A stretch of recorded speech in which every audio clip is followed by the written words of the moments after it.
Bien, amigos televidentes, muy buenas noches a su programa Telenoche que produce nuestro hermano José Lalú por su canal, Telefuturo Canal 23. Está con nosotros Johnny Arrender, Carolina Rodríguez en la producción de este programa, Julián Jorge, Maleni Román, para mantenerlo actualizado sobre noticias nacionales e internacionales, que también se transmite por su canal de TV Quisqueya, página de Facebook, Twitter de nuestro hermano José Lalú. Bueno, los temas que trataremos en este programa. Tenemos una entrevista especial con Susana Gotró, quien es viceministra del Ministerio de Energía y Minas, quien estará con nosotros en la entrevista central.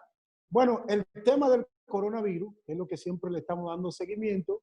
En el día de hoy los casos no son tan extremos, tenemos alrededor de 180 casos, nuevos casos, y alrededor de 500 personas más fallecidas, y los casos siguen, digamos, en una fase de control. No se conoce que exista en la República Dominicana un desbordamiento hospitalario, y entonces lo que se espera es que se anuncie ya la apertura de la segunda fase que se había comprometido el presidente de la República.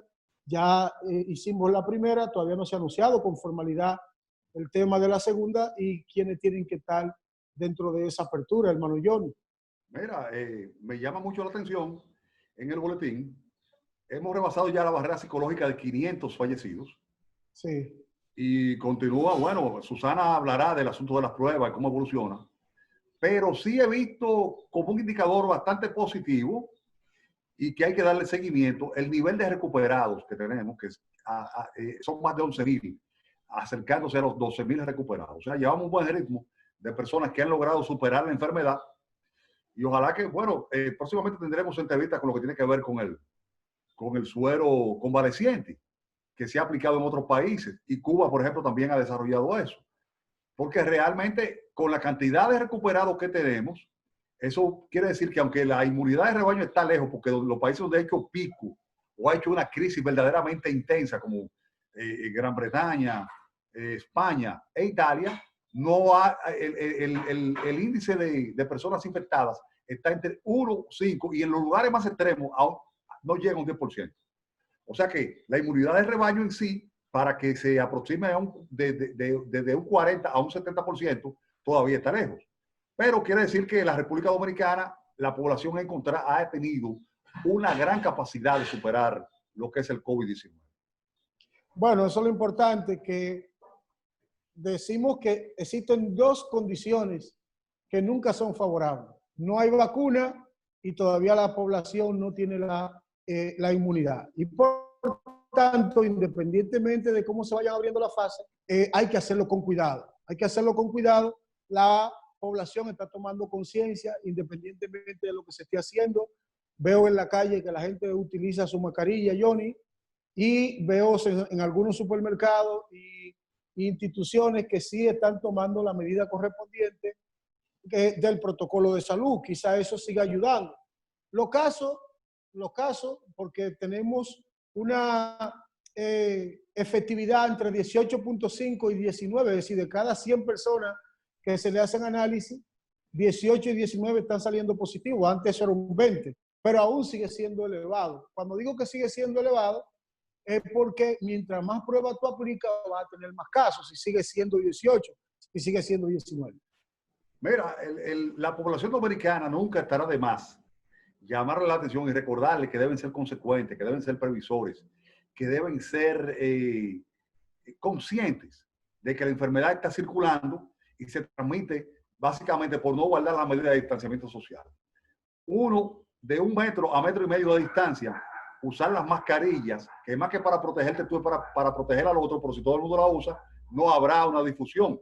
Porque realmente uno se pone, mira, yo circulo, por ejemplo, por la José Contreras, por el lado que está paralelo al Parque Mirador Sur. Hoy tú ves a la gente ahí tomando alcohol, intercambiando. Está el tema de la juca, que mucha gente la usa. Un tema que, además de que afecta el sistema respiratorio, los pulmones, también está el alto índice de contaminación, porque es como una boquilla. O sea que la población tiene que tomar en cuenta que tiene que tomar las previsiones necesarias para que ahora que estamos entrando en la fase 2, la situación de la COVID-19 pueda mantenerse controlada y no desbordarse. Un rebrote. Johnny, la parte de los hoteles y restaurantes y la parte turística, esa está en la tercera fase. El turismo está en la tercera fase porque escuché una noticia de que el aeropuerto de Punta Cana estaría abriendo a partir del 1 de julio. Debe ser la tercera fase, porque ya en la tercera fase está, por ejemplo, que los restaurantes puedan vender tomando medidas de protección y con un número limitado de mesas y a una distancia, incluso con pantallas protectoras, puedan vender comida en el lugar. Este Día de las Madres pasado, una de las cosas que más hicieron las familias fue comprar comida afuera, a los distintos niveles. Los que tenían la clase media estándar o popular, comprando los restaurantes populares, los restaurantes chinos y los demás en lugares de un poquito más de categoría, ordenando. O sea que estos negocios, estos establecimientos tuvieron un gran movimiento económico y aunque el personal que ellos deben utilizar en planta día a día está afectado porque no están trabajando los camareros y cuando entren van a entrar solamente a la mitad. Pero también las personas de edad, que muchas veces son los ejecutivos, los chefs, los que tienen ahí, porque son los más experimentados, no pueden estar tampoco. La industria turística es la más afectada indiscutiblemente. El tema de los viajes, las líneas aéreas, los restaurantes, pero también la industria turística colateral, que es la que no está directamente en los polos turísticos, pero que se beneficia. Por ejemplo, los restaurantes de la capital que reciben turistas, paquetes de turistas que vienen en tour y todo eso. Y todo esto implicará la confianza. Cuando la confianza retorne al consumidor, pero que además a las autoridades que puedan liberar un poco esta situación. Mira, un tema importante es que las bancas de lotería y la Lotería Nacional autorizó el reinicio de las actividades de las bancas. Mucha gente critica el juego y el juego es un vicio. Bueno, pero el dominicano hereda del español. El dominicano no. En la humanidad hay un porcentaje de gente que va a jugar.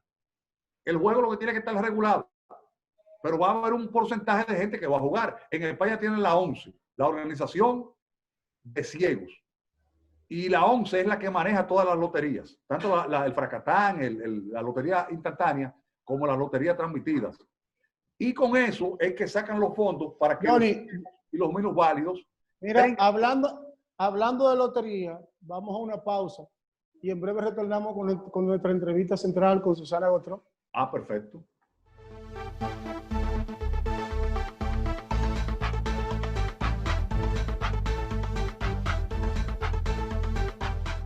Evita el coronavirus con tu saludo. Cuando digas hola, no des la mano. Choca el puño. Liderazgo responsable.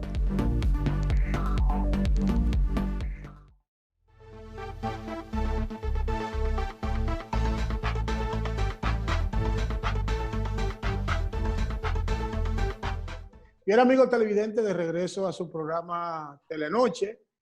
Como siempre, vamos anunciado nuestra entrevista central. Hoy estamos aquí con nuestra hermana Susana Gotró, quien es viceministra de Energía y Minas, y con ella vamos a conversar sobre lo que el ministerio el viceministerio que ella dirige, que ha tenido una parte preponderante en la lucha contra el COVID. Susana, ¿cómo está?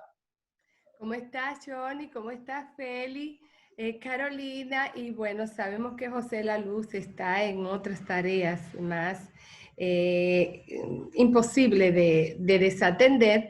Así que yo estoy aquí muy contenta y agradecida del espacio que me dan de participar con esa audiencia tan especial que tiene. Susana, tú has encabezado en ese ministerio una labor preponderante a favor de la República Dominicana.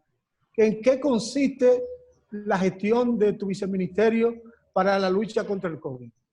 Mira, gracias a Dios que todas las cosas malas tienen algo bueno. Ya todos ustedes saben lo que es una prueba PCR, Claro. pero antes esa era una información que era muy exclusiva y muy poco manejada. Cuando la gente escucha energía nuclear, de una vez piensa en bomba y algunos piensan en generación de energía, pero no saben que energía nuclear es tantas cosas, que energía nuclear es también biología molecular. Bueno, pues dentro de esta pandemia tan horrible que sufre el mundo, lo principal y una de las primeras medidas para poderla enfrentar son las pruebas diagnósticas. Pues la prueba de PCR, como la gente lo conoce, es la prueba diagnóstica más específica para poder diagnosticar la presencia del virus. ¿Por qué? Porque es la prueba que descubre el material.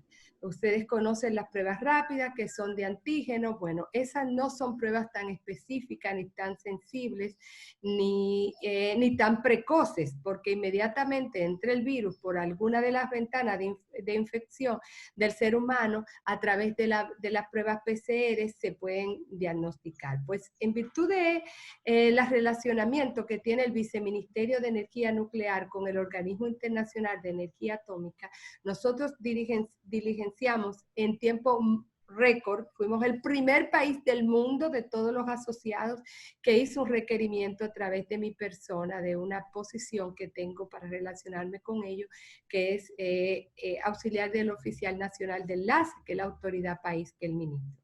Y conseguimos 6.000 pruebas PCR al final, porque si hubiésemos podido formalizar tal vez el pedido más alto, hubiéramos tenido más, pero bueno, 6.000 pruebas PCR, 3 termocicladores, que es el equipo en el cual se procesan las pruebas de PCR. Son equipos muy sofisticados que tienen unos ciclos térmicos y permiten hacer las pruebas del PCR. Y también 3 cabinas de bioseguridad que permiten el procesamiento de esas pruebas y el procesamiento de otras pruebas. Porque la PCR o la reacción en cadena de la polimerasa sirve para muchísimas cosas. Claro, claro. Sobre todo estudiar material genético, la prueba del ADN y otras pruebas que se hacen también en materia criminalística, se hacen a través de esa metodología. Pues conseguimos eso por un valor de 250.000 euros en precio más efectivo que el fabricante, porque es el organismo mundial que autoriza a todos los fabricantes de esos equipos a poderlo fabricar.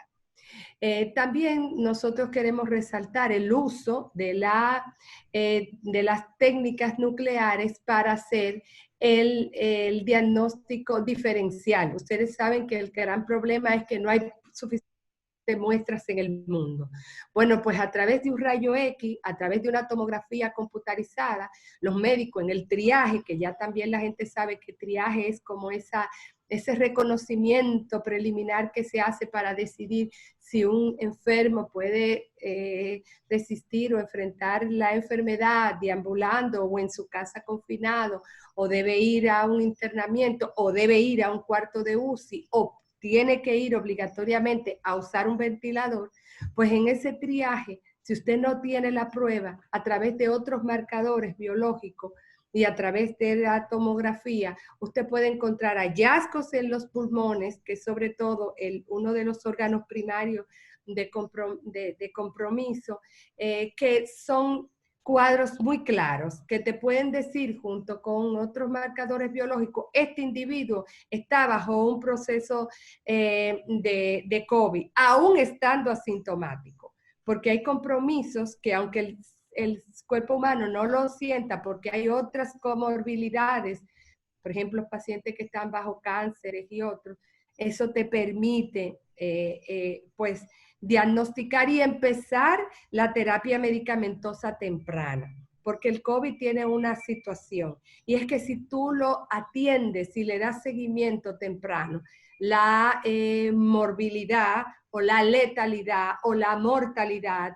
real, que el indicador es mortalidad para una persona en específica, pues se reduce a muy poco. Entonces, esa es también tecnología nuclear. La tecnología nuclear te sirve para, es lo que se está usando para encontrar la vacuna. Tenemos varios estilos de búsqueda de vacuna.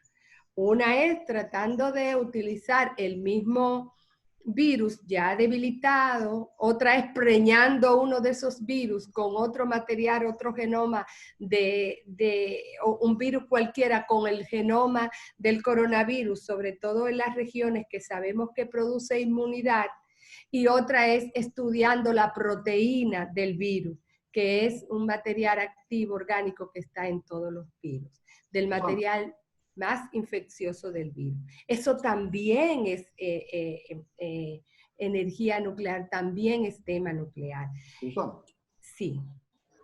¿cuál ha sido la principal dificultad para masificar las pruebas, tanto PCR como las pruebas rápidas en la República Dominicana, y llevarlas a un estándar de 2.000 al menos por día? Ya tenemos más de 2.000 al día. Mira, ahora ciertamente el mundo no se preparó para eso.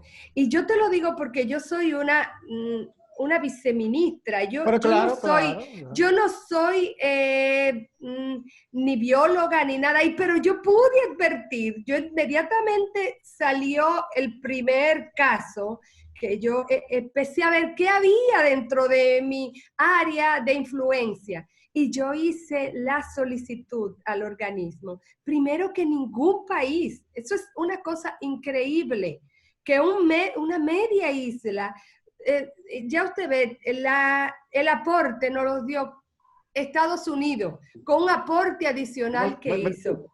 Entonces, ¿qué ha pasado? Sí. No, es que, ¿cuál ha sido la principal dificultad para que no se hagan la cantidad de pruebas requerida? O sea, sabemos que yo diría que no se hicieron las solicitudes a tiempo y que por lo tanto tampoco el mundo científico empezó a producir en masa no solamente pruebas, porque estas pruebas las pruebas PCR son complicadas, llevan cebadores, llevan una fluorescencia, llevan una mixtura, está el termociclador. Entonces todo eso no se puede fabricar de un momento, porque son equipos precisos, son equipos complejos. Entonces el mundo no obtuvo la información ni lo previó a tiempo. Por eso es tan importante que las investigaciones sigan estableciendo la responsabilidad de por qué esa información, cuando salieron los primeros casos, no se le dio tal vez la difusión o se hizo el think tank que debía de hacerse o qué sé yo, para alertar al mundo. Entonces Susana, no hay pruebas, Johnny. Eso Susana, es lo que pasa, no hay pruebas suficientes y la cadena de suministro también tarda. Porque nosotros, por ejemplo, nos aprobaron pruebas hace 3 meses y yo he hecho de tripa corazón para poderla traer aún con la el mayor beneficio, porque esto es donación cero. ¿Están en el país, Susana? Sí, ya hay en el país 4.000 pruebas entregadas, ya hay en el país un termociclador de esos 3, ya hay en el país las 3 cabinas de bioseguridad y muchos insumos que van desde guantes hasta los insumos muy específicos, trajes de bioseguridad, pero no lo que ustedes ven común, sino lo que van a estar expuestos a patógenos. Y ya nos quedan 2.000 pruebas más, 2 termocicladores más y otras cositas que estoy tratando de que me aprueben también. ¿Te quedas ahí con eso?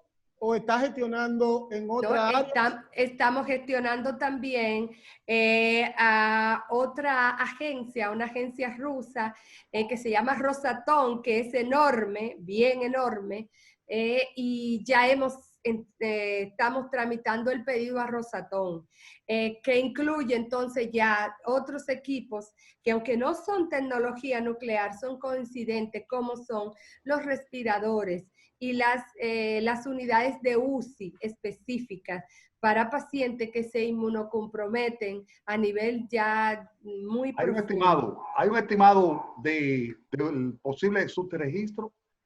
¿Tienen las autoridades un estimado de cuántos casos no se han registrado y no han entrado al sistema de contabilidad. Bueno, por respeto, eso le corresponde al rector de salud. Ahora, sí yo te puedo decir que conozco que algunas pruebas, que es lo que me atañe, algunas pruebas PCR pudieron haberse quedado fuera del sistema en los primeros días porque habían, sobre todo, operadores privados que no estaban certificados y que, por lo tanto, no podían reportar las pruebas y es posible que no se hicieran. Ahora bien, eso es cantidad de pruebas, pero no casos, porque los casos, generalmente los casos, pues, hacían una evolución clínica y también la información estaba cruzada, no es solamente del momento del diagnóstico, sino la gente que va y que pide asistencia. Más que nada, lo importante es que las pruebas han servido para el diagnóstico temprano y para el tratamiento, y que además también las otras técnicas que son nucleares, gracias a Dios, están sirviendo para poder diagnosticar con otros marcadores a gente y dársele atención, Johnny. Porque ¿por qué murieron tanta gente importante, por decirle de alguna forma? Porque todos somos importantes, pero por lo menos con notoriedad pública. O prominente, prominente, no se pudieron tratar y se trataron tardío, todavía el mundo ni siquiera sabía. Mira que todavía estamos hablando si la hidrocloroquina es buena o si no. No, es que, si es que el mundo está luchando, viviendo. con un enemigo que está tratando de conocer. Exacto. Está tratando de conocer. Por eso es tan importante el estudio nuclear de la carga vírica, del genoma, del ADN del virus, porque con eso nosotros estamos conociendo la historia del virus, el origen, la posible evolución y cómo tratarlo. De hecho, todos los procesos de vacuna han sido bajo ensayos nucleares. A partir del inicio de la acción pública nacional, porque esto involucró al sector privado, no sé por qué no llamaron a la Asociación de Bioanalistas, todo que quería trabajar, no la llamaron, ustedes no la llamaron, no sé por qué. Pero no, nosotros no, porque gracias a Dios, y te digo gracias a Dios o gracias para todo, yo no estoy en esa comisión. Bueno. Porque si yo estuviera en esa comisión, entiendo que a quien yo hubiese llamado, que creo que lo han dejado fuera, porque creo que la Asociación de Bioanalistas está representada ahí, por lo menos con una de las principales, que es la gente de referencia. ¿A quién tú creo yo hubiese llamado a los laboratorios veterinarios, porque este es un virus zoonótico, es un virus zoonótico, y aquí nadie tiene más experiencia en PCR, que es la reacción en cadena de la polimerasa, y más en la técnica transcriptasa inversa, porque yo quiero que ustedes sepan que no es un PCR normal.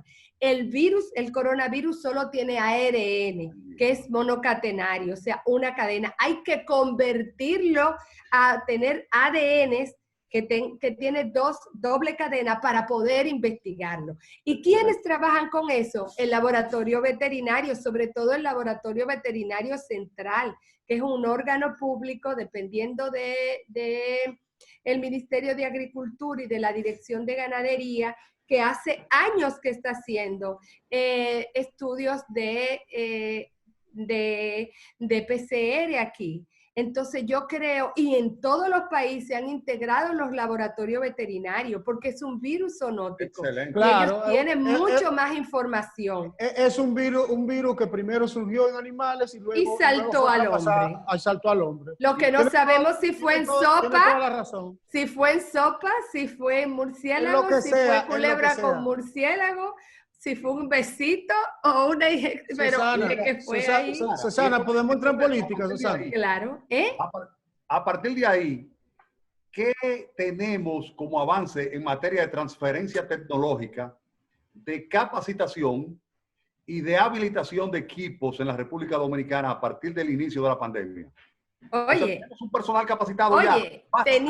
Teníamos ya un personal capacitado que había cogido entrenamiento en la Organización Mundial de la Salud y también en la Organización de Energía Atómica, porque son agencias de la ONU que trabajan conjuntamente. Entonces, es lo mismo. Pero aparte de que también teníamos personas que se habían adiestrado de manera particular, tenemos ahora mismo 2 termocicladores, 4 termocicladores públicos y tenemos un sistema privado que lo tiene. Nosotros tenemos mayor capacidad de equipos que Puerto Rico, que está ahí, y que Cuba.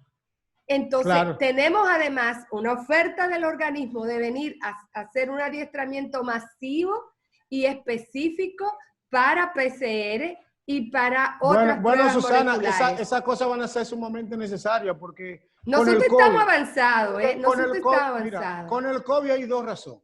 Esto es lo que se está aprendiendo a convivir con él, porque ni existe la vacuna ni tenemos el anticuerpo generalizado. Exacto. Entonces, por no tanto, tenemos. No, porque estamos generando. No tenemos ahora inmunidad de rebaño. No. Y tenemos un virus que viene mutando, Claro. que es posible que vaya a mutar. No, porque lo que ha demostrado el SARS, y lo que ha demostrado el SARS, lo que ha demostrado el MERS, y ahora el coronavirus tiene 80% del genoma del SARS. Sí. Lo que quiere decir que de algún modo es una evolución. Es un SARS, pero es un SARS. Entonces ahora Susana, la política. Dime. Se habla, todas las encuestas dicen, yo no creo en encuestas porque entiendo que no hay terreno para medirla. Yo fui encuestador, no hay condición para hacer la encuesta, pero está bien. Si Gonzalo y Luis están caco a caco y Leonel Fernández tiene un 10, según las encuestas, ¿cuál es la estrategia del PLD? ¿Seguir peleándose con Leonel o qué haría en una segunda vuelta? Mira, yo creo que si somos justos, el PLD nunca ha tenido una actitud muy frontal con Leonel. Ha sido los leonelistas, por razones tal vez emocionales, por lo que sea, que no acaban de soltar al Partido de la Liberación Dominicana y entender que ellos tienen que tratar de diferenciarse, porque todo lo que ha hecho solamente ha beneficiado al Partido Revolucionario Moderno. Nosotros queremos tratar con respeto, aún con más respeto tal vez que el habitual, al Partido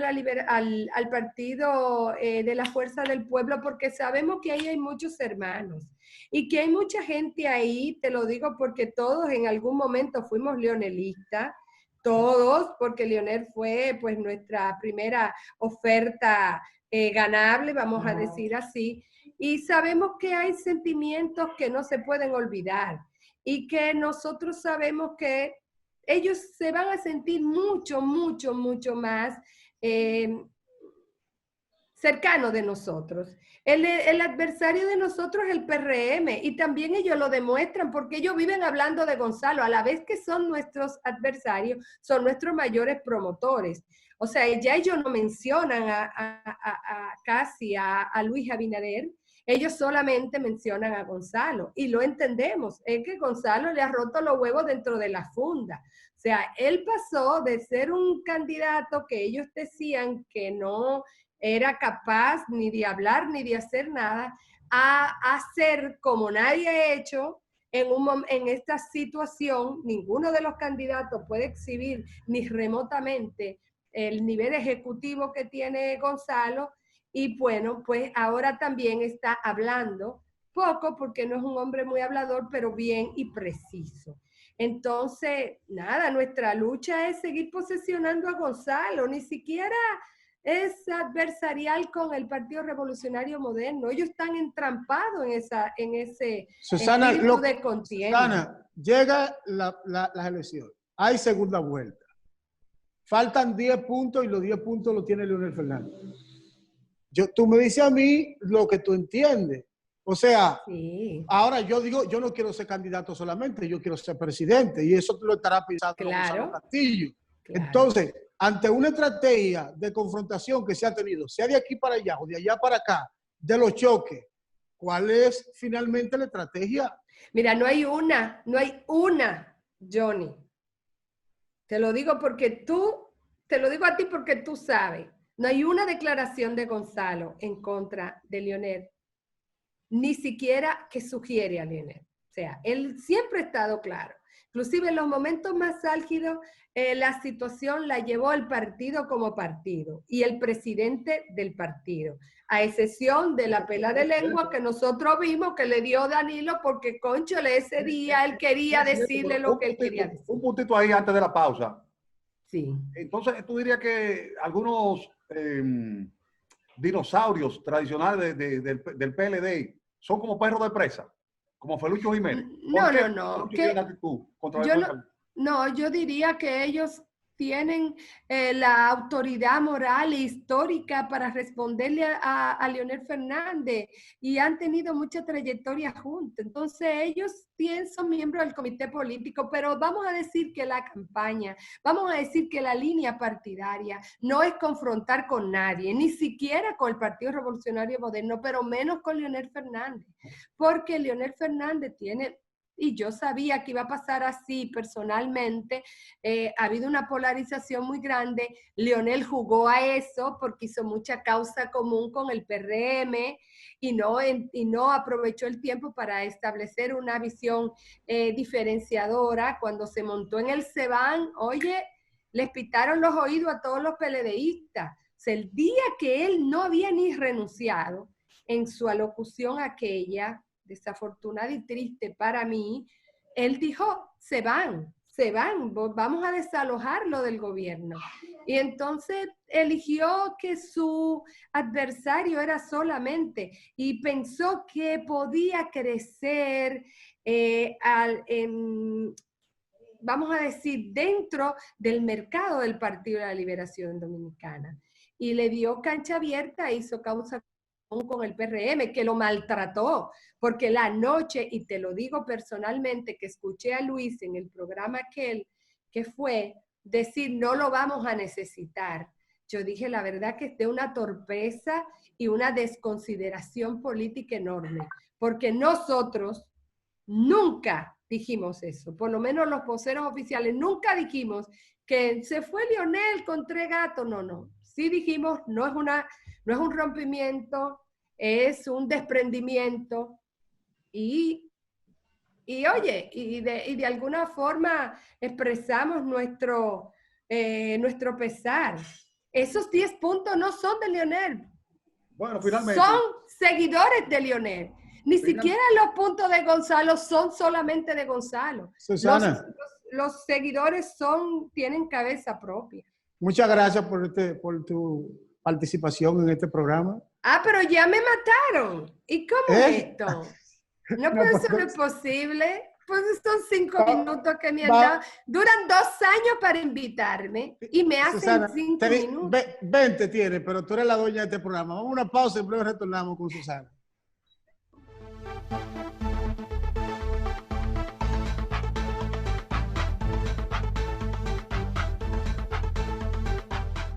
Evita el coronavirus con tu saludo. Cuando digas hola, no des la mano. Choca el puño. Liderazgo responsable.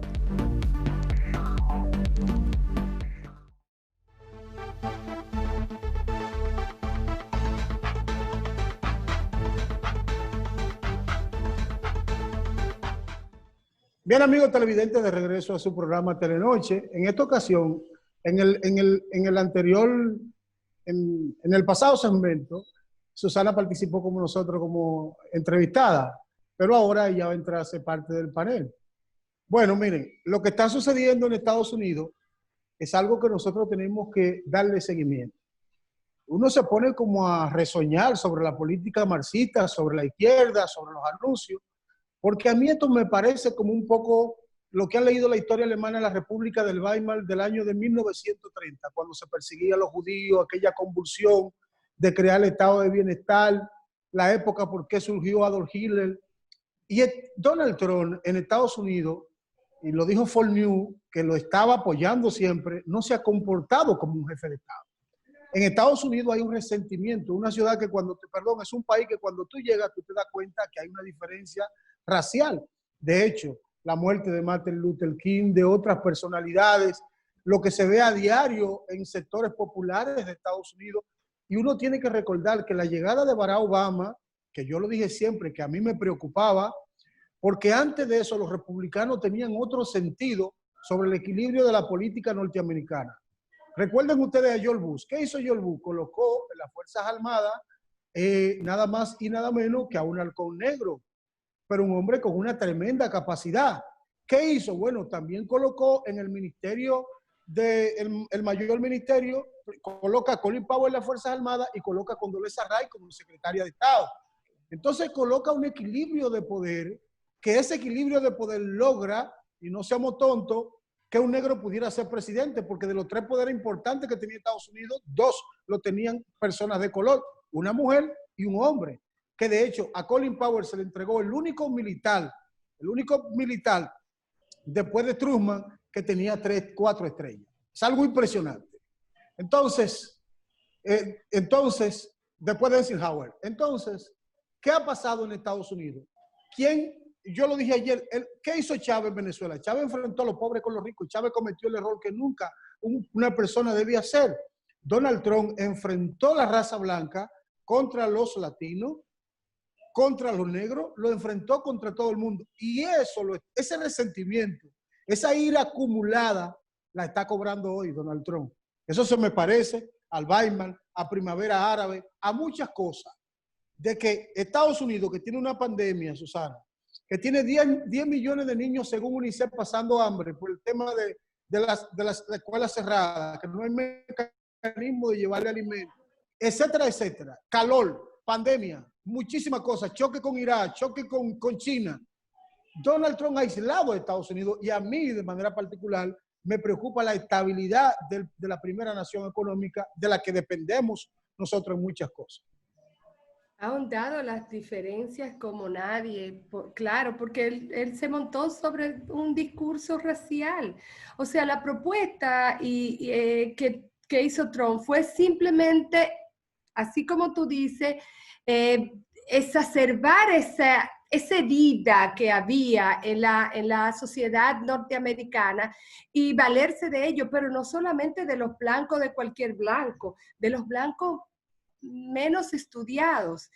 Fue simplemente un asunto emocional y se ha manejado como si estuviese en campaña. Eso es lo que ha pasado, es que Trump parece ser que no pudo hacer el break y se olvida que él es el presidente de todos. Y este mal manejo de la pandemia, esta letalidad tan enorme y sobre todo tan marcada en clases migrantes y en pobre, todavía es una demostración más de que él tiene un desprecio real por los fundamentos de igualdad que son casi principios fundacionales de la sociedad norteamericana.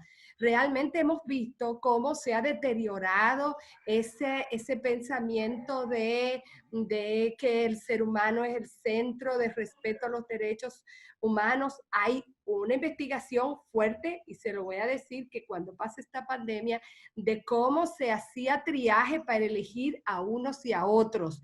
Y cuando eso se salga y se pueda ver la cantidad de muertos negros y latinos que hay con relación a otros que tenían condiciones preexistentes, se va a notar mucho más que Trump realmente es el causante de esta situación que está viviendo. Mira, es bastante interesante porque Donald Trump se encaminaba a una reelección sin ruido prácticamente. Sin trauma. Incluso Joe Biden se veía como un valiente que enfrentaba a Donald Trump. Sin embargo, vino la pandemia y vino el tema racial que fue completamente eventual. Algo que no se esperaba como cuando comenzó el túnel de la primavera árabe. ¿Qué ha sucedido? Que sometido a estrés, a contingencias que no eran las del día a día, las que Donald Trump controlaba, como era la expansión china, la caída de la industria de Detroit, todo eso Donald Trump lo estaba manejando bien de una manera teatral y estaba influenciando incluso en otros líderes, tanto de derecha como de izquierda e incluso moderados. E incluso emergentes como Nayib Bukele, que su modelo es Trump al final de cuentas. Jair Bolsonaro encuentra un Brasil completamente decepcionado del Partido de los Trabajadores, hastiado de la corrupción, un país donde el crédito no es viable porque los brasileños se acostumbraron a un extremo. Entonces los créditos son como estas empresas que dan los créditos ya mismas, no hay intermediario bancario. Y la desigualdad en Brasil es increíble y ahora se está reflejando. Y en México el problema de la delincuencia y viene un supuesto antisistema como Andrés Manuel López Obrador, pero que al final también siendo de izquierda es un imitador de Trump. Y el tema estadounidense en sí. Bueno, pues Donald Trump no ha podido lidiar con la contingencia y ha tenido que apelar a ver qué, déjame resguardarme para ver qué hago. Y se ha metido en un búnker y un incendio en las calles estadounidenses. Todo esto viene como trae a colación los peligros de los improvisados en política. Porque realmente los temas de contingencia, los temas sobre la economía, sobre la paz social, son los que someten a los líderes a situaciones donde tienen que emplearse a fondo. Es muy fácil tú encontrar una nave que esté en el aire despegando, como por ejemplo dijo Joaquín Balaguer que le entregó a Leonel Fernández. Pero cuando vienen los temas del aumento del petróleo, cuando viene después, por ejemplo, la irrupción de un improvisado como Hipólito Mejía, que manejó de manera medalaganaria el sistema financiero, y si bien dicen, él salvó el sistema financiero, pero le entregaron las sucursales de Banete y la cartera de crédito a un banco privado que creció, o sea, un mal manejo. Y luego salvaguardaron la cuenta de más de 500 mil millones fuera de lo que decía la ley. Cuando necesariamente los pueblos, los grandes pueblos son los que salen de sus grandes crisis, pero bajo manos improvisadas, como está pasando en Brasil, siempre hay un peligro. Yo no digo que son manos improvisadas. Yo digo que no están hechos para la política, porque es que la política es una profesión, la política es una ciencia. Juan Bono enseñó eso y nos lo dio de clase 500 veces. Lo que pasa con Estados Unidos, que al tú tener un Estado tan fuerte y con tanta tradición y de muchos años, cualquiera lo puede gobernar porque institucionalmente está formado para eso. Claro. Entonces, América Latina sí tiene un problema, porque nosotros estamos dando un trance peligroso. En el caso de Brasil, Bolsonaro es el producto de una crisis brasileña, de una crisis de la política brasileña, no solo de los partidos, sino de los entes. Porque en Brasil no se deterioró al Partido de los Trabajadores, se deterioró a una mujer, se deterioró a los líderes, se deterioró a Lula, se deterioró a todo el que estaba en el partido, no fueron los colores. Entonces, Bolsonaro es el producto de una crisis, pero no seamos locos, también Donald Trump. Estados Unidos ha venido en una crisis sistemática de presidente. Cuando, búsquense el 73 de Nixon. ¿Por qué Nixon es sacado del palacio? Sacado del palacio por espionaje. El propio caso después de Bill Clinton. Clinton viene y se mete en un lío de farda con una muchacha en el palacio, algo que Estados Unidos no lo tolera. Y Obama también es el producto de una crisis política. Obama ya era un político más profesional, que había sido senador, que escribía cosas, muchas, un abogado. Y que atendió todos los grupos, la naturaleza, porque claro, lo que pasa es que Trump le ha dado la espalda, o no conoce, o no le interesa, que él está manejando un conglomerado donde coexisten muchos grupos sociales, muchos grupos humanos, que inclusive no tienen ninguna conexión entre sí. Oye, ellos solamente se reúnen en el mercado, en el consumismo. El único punto de unión de Estados Unidos, de los subgrupos que hay ahí, es simplemente el mercado. Entonces, él le ha dado la espalda a esos grupos humanos. Y ahora en crisis es que los grupos humanos subrepresentados salen. Esto no era suficiente, si ustedes se ponen a ver, esto no era suficiente para lo que está pasando. Claro. Esto es simplemente como un piche de una gran caldera, porque tú lo buscas y realmente no pudieras tipificarlo exactamente como una actitud racial, aunque hubiesen diferencias de colores entre ellos dos, pero claro, eso eclosionó muchos otros problemas, porque hace mucho que viene maltratando Trump a los migrantes, a los negros, a los pobres inclusive. Y la reprimida. Esa falta de ninguna atención y ese desprecio que Sí. hizo Trump, inclusive Mira, cuando vino el coronavirus yo- se burló. Déjame anotar, yo- déjame Johnny anotar Carolina, que los negros y los latinos han tenido los indicadores de empleo más altos en los gobiernos de Trump. Johnny y Susana, buenas noches. Sí. Se acabó. Mañana se acabó. Pues van a invitar. Mira, yo sirvo para pitcher de Bueno, tapón. no, tú Ok, siempre, ya tú lo eres excelente. sabes. Tú eres excelente. Así Cuando es que la luz amanezca, No, tiene no. que ir para allá o para acá. no tiene que amanecer. Tú los martes y los viernes nosotros te vamos a convocar. Así que Perfecto. muy buenas noches.